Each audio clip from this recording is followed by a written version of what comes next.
ತಮಿಳುನಾಡಲ್ಲಿ ಸಿಎಂ ಸ್ಟಾಲಿನ್ ಪುತ್ರ ಸನಾತನ ಧರ್ಮವನ್ನ ದೂಷಣೆ ಮಾಡಿದ್ರೆ ಸ್ಟಾಲಿನ್ ಪತ್ನಿ ದೇವರ ಮೊರೆ ಹೋಗಿದ್ದಾರೆ.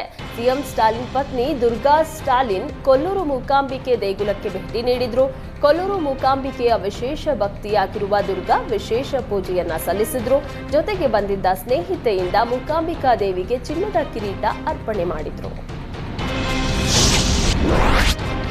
ಮೆಟ್ರೋ ಹಳಿ ನಿರ್ವಹಣೆ ಕಾಮಗಾರಿ ಹಿನ್ನೆಲೆ ಇಂದು ಮಾಗಡಿ ರಸ್ತೆ ಟು ಎಂಜಿ ರಸ್ತೆ ನಡುವೆ ಬೆಳಗ್ಗೆ 7 ರಿಂದ 10 ಗಂಟೆವರೆಗೂ ಮೆಟ್ರೋ ಸಂಚಾರ ಬಂದ್ ಆಗಲಿದೆ.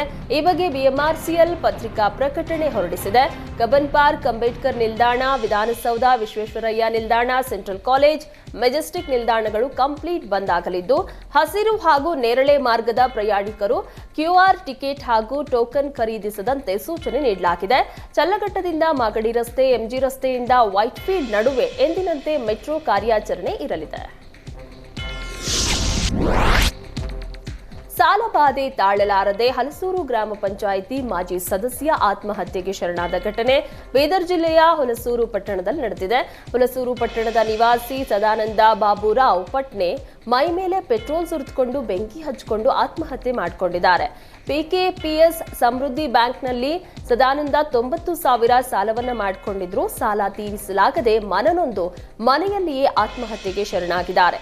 ಬೆಂಕಿ ನಂದಿಸಲು ಮುಂದಾದ ಮೃತನ ಪುತ್ರ ರಾಹುಲ್ ಹಾಗೂ ಸಹೋದರ ದಯಾನಂದ್ಗೂ ಗಾಯಗಳಾಗಿವೆ.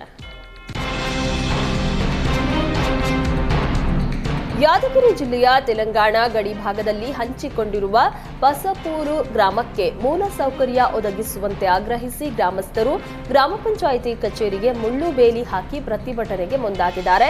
ಗ್ರಾಮಸ್ಥರು ಜಾಲಿ ಮುಳ್ಳು ಪ್ರತಿಭಟನೆಗೆ ತಯಾರಾಗ್ತಾ ಇದ್ದಂತೆ ಅಧಿಕಾರಿಗಳು ಅಲರ್ಟ್ ಆಗಿದ್ದಾರೆ. ಕೂಡಲೇ ಗ್ರಾಮಕ್ಕೆ ದೌಡಾಯಿಸಿ ಗ್ರಾಮಸ್ಥರೊಂದಿಗೆ ಸಭೆ ನಡೆಸಿದ್ದಾರೆ. ಸಭೆಯಲ್ಲಿ ಅಧಿಕಾರಿಗಳಿಗೆ ಗ್ರಾಮಸ್ಥರು ಫುಲ್ ತರಾಟೆಗೆ ತೆಗೆದುಕೊಂಡಿದ್ದು, ಕೂಡಲೇ ಗ್ರಾಮಕ್ಕೆ ಶುದ್ಧವಾದಂತಹ ಕುಡಿಯುವ ನೀರು, ಚರಂಡಿ, ಸಿಸಿ ರಸ್ತೆ ಮಾಡಿಸಿಕೊಡುವುದಾಗಿ ಗುರುಮಿಠಕಲ್ ತಾಲೂಕು ಪಂಚಾಯತ್ ಇಒ ಅಂಬರೀಶ್ ಭರವಸೆ ನೀಡಿದ್ದಾರೆ.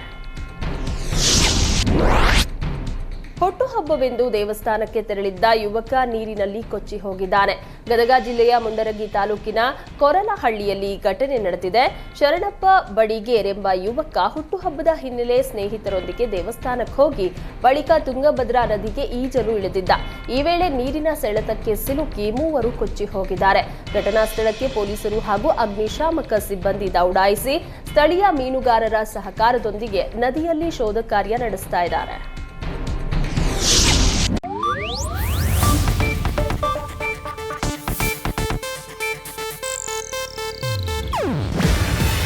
ಇದು ಏಷ್ಯಾನೆಟ್ ನ್ಯೂಸ್ ನೆಟ್ವರ್ಕ್ ಪ್ರಸ್ತುತಿ. ನೀವು ನೋಡ್ತಿದ್ದೀರಾ ಏಷ್ಯಾನೆಟ್ ಸುವರ್ಣ ನ್ಯೂಸ್.